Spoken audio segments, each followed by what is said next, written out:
Donc, comme j'expliquais tout à l'heure dans l'autre vidéo d'avant, le système souverainiste, les gens qui préfèrent un peu plus de souverainisme, c'est un système qui est tourné vers l'intérieur du pays. Avec, par exemple, c'est un peu comme si vous aviez la France des années 60, où vous aviez le président qui dirige le pays, et puis vous aviez les dirigeants d'entreprise, et j'allais dire les dirigés, oui, c'est un peu ça, les salariés. Voilà.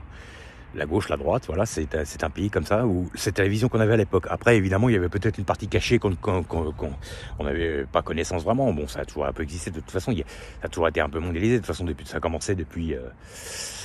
déjà De Gaulle, il en parlait, hein. Et puis Kennedy aussi. Kennedy aux États-Unis, il en parlait déjà. En 63, il en avait déjà parlé bien avant. Donc voilà, de toute façon, c'est encore une doctrine qui vient des États-Unis, hein, comme d'habitude. Hein. Nous sommes sous-traités ou sous-traitants, enfin bref. Ça dépend avec les accords qu'ils ont, tout ça. Bon, évidemment, après, nous, on a ça avec la vision citoyenne. C'est évident qu'on n'a pas tous les tenants et les aboutissants qu'eux, ils ont, les contrats, les accords, tout ça. Donc voilà, hein. C'est évident que, bon, vous avez le traité de l'Atlantique Nord, ou l'organisation de l'Atlantique Nord, l'OTAN, et puis vous avez vous avez l'interdiction de violation du pôle Sud, l'Antarctique, où personne n'a le droit d'aller à part s'il a une autorisation, comme des scientifiques. Donc de toute façon, les pays ont forcément des accords tous ensemble. Même la Russie et les États-Unis, qui sont un peu les uns contre les autres, ils ont quand même des accords secrets entre eux. Donc voilà. Moi, ce qui me chiffonne, c'est dans tout ça, c'est que tout le monde dit, voilà, les Russes vont nous attaquer, tout ça. Mais si les Russes voulaient attaquer les Américains ou l'Europe, vous croyez pas qu'ils nous auraient sorti déjà depuis longtemps tous les dossiers sur les gens, tous les dossiers top secrets, tout ce qu'ils savent sur les Américains, sur l'Europe, sur tout ça? Parce que moi, je trouve que c'est un petit peu bizarre quand même. Voilà. Hein. Alors après, on dit qu'il y a des drones. Écoutez, des drones, forcément. Après, ça peut être aussi des drones juste pour surveiller, pas spécialement pour attaquer, parce que vous avez un pays qui est encerclé de tous les pays de l'OTAN, forcément, il a forcément des radars, tout ce qu'il faut pour voir si on ne l'attaque pas. Il n'est pas fou non plus. Donc ça peut très bien être eux, mais moi je pense que c'est encore une mascarade sous faux drapeau pour les faire accuser. Moi je pense que les gens, ils attendent une flamme, le bon moment pour dire, voilà, on leur déclare la guerre, et ça en arrange certains qui veulent se maintenir au pouvoir, si vous voyez ce que je veux dire. Voilà. Donc... il y a des gens qui en parlent sur internet, c'est pas moi qui en dis, hein. Ils disent qu'il y a des gens qui ont tout intérêt à ce que la guerre se déclenche pour se maintenir, aussi bien dans les deep state que notre cher président, et je pense que c'est pas faux. Alors bon, on va pas accuser, hein, bien sûr, hein. C'est pas de l'accusation, mais enfin, ça se tient. Vous déclenchez l'article pour avoir les pleins pouvoirs pendant qu'il y a la guerre, et puis comme ça vous vous maintenez au gouvernement, c'est très plausible. Mais voilà. Mais moi, excusez-moi, mais il y a des choses qui ne collent pas. Ça ne colle pas. Déjà dans la doctrine, la vision, la doctrine, déjà. Vous avez des pays expansifs contre les pays réservés. Un pays réservé qui n'a aucune dette, il n'a aucune raison d'attaquer d'autres pays, c'est pas vrai. À part s'ils ont des accords, tout ça, bon, mais ça m'étonnerait quand même. Ensuite, vous avez un pays qui est soi-disant encerclé et attaqué de toutes parts.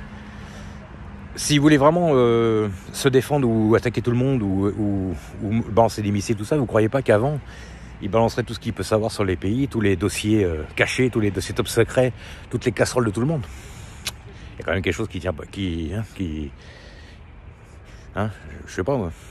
Il y a des choses qui tiennent pas quand même. C'est un peu bizarre. Donc voilà, moi je pense que c'est surtout pour faire peur à tout le monde, et puis que voilà, c'est pour manipuler les élections de 2027, parce qu'il y en a qui veulent absolument pas perdre la main. C'est tout. Et puis les BRICS, alors les BRICS, évidemment, les BRICS, ce sont le côté nordique, et puis les d'autres pays qui sont coalisés, et puis vous avez les Américains de l'autre côté, tout ça. Bon d'accord, alors j'ai pas dit que les BRICS non plus, ce sont des enfants de cœur non plus, hein. Évidemment, il y a aussi des contradictions de ce côté-là, c'est-à-dire qu'on va se prendre aussi des effets de ça, hein, bien entendu, hein. Nous, il faut pas oublier qu'on est ni américain ni russe, on est en France, hein, donc forcément, il va y avoir des retombées qu'on va se prendre, hein. La politique asiatique, elle n'est pas spécialement toujours bonne non plus pour la France, ni la politique américaine de l'autre côté, voilà. Donc il y a une certaine logique, évidemment. Mais enfin, pour moi, c'est une histoire de bascule, de balance. C'est la balance de quel côté. Si vous mettez 10 kilos d'un côté puis 5 kilos de l'autre, forcément, le côté où il y a 10 kilos, il va être plus prononcé que celui où il y en a 5, c'est logique. Donc pour moi, le problème, il est là. C'est que les gens, il faut des polarités. Voilà. Quand vous avez trop de polarité d'un côté, voilà, c'est comme si vous étiez tout le temps au soleil. À longueur de journée, vous vous faites brûler la peau, vous êtes complètement brûlé. Bah, le soir, quand vous rentrez chez vous, vous avez besoin de mettre de la biafine ou quelque chose de l'autre côté pour enlever la brûlure, c'est logique. Boire de l'eau à fond la gomme, mettre de la glace ou ce qu'il faut pour que la brûlure elle se calme. Donc c'est total arrêt d'exposition au soleil. On se met dans l'ombre pour cicatriser, quoi. Voilà. Donc si on était trop d'un côté, qu'est-ce qu'on fait d'un seul coup? D'un seul coup, on bascule la balance complètement de l'autre côté pour équilibrer. Ça me paraît logique. Donc pour moi, tout fonctionne comme ça. Voilà. C'est ça que je voulais parler. Donc voilà. Politique externe, c'est le yin-yang qui se fait face à face. C'est comme si vous aviez deux personnes qui étaient face à face, en fait. Yin-yang face à face. Voilà, yin-yang. Ensemble.